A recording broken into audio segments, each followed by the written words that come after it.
Hello everyone. In today's 1 minute wisdom, I'll be sharing with you 3 tips that will help you become more confident.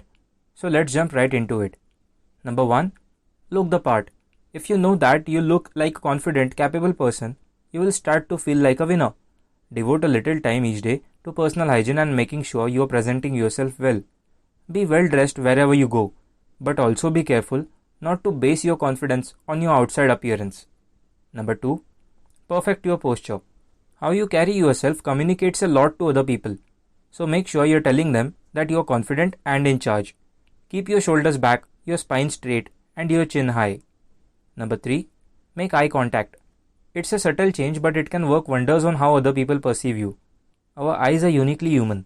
They are windows to the soul, if you will, and showcase our attention and feelings. By making eye contact, you will improve the quality of your interactions in addition to appearing more confident. I hope this video helped you in some or the other way. I will see you in the next one.